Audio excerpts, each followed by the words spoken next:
Day 52। আজ একটা প্রশ্ন করেছি নিজেকে, আমি কি সত্যি আমার স্বপ্নের জন্য লড়ছি নাকি শুধু সময় পার করছি।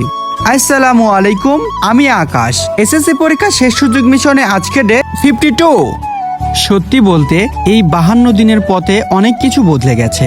আগে ভাবতাম শুধু পড়লেই হবে, কিন্তু এখন বুঝছি স্বপ্ন পূরণ করতে হলে নিজের সাথে প্রতিদিন যুদ্ধ করতে হয়। কখনো মন চায় ফোনটা হাতে নেই, কখনো মনে হয় একটু বিশ্রাম নেই, কিন্তু তখনই মনে পড়ে আমার একটা স্বপ্ন আছে, আর সেই স্বপ্নটা আমাকে থামতে দেয় না। হয়তো সবাই এই লড়াইটা দেখছে না, কিন্তু আমি জানি আজকের এই ছোট ছোট চেষ্টা একদিন বড় একটা ফলাফল হয়ে। তাই ডে 52 এ দাঁড়িয়ে নিজেকে একটা কথা বলেছি, সময় পার করার জন্য না, স্বপ্নটা সত্যি করার জন্য এই লড়াই চালিয়ে যাব ইনশাআল্লাহ।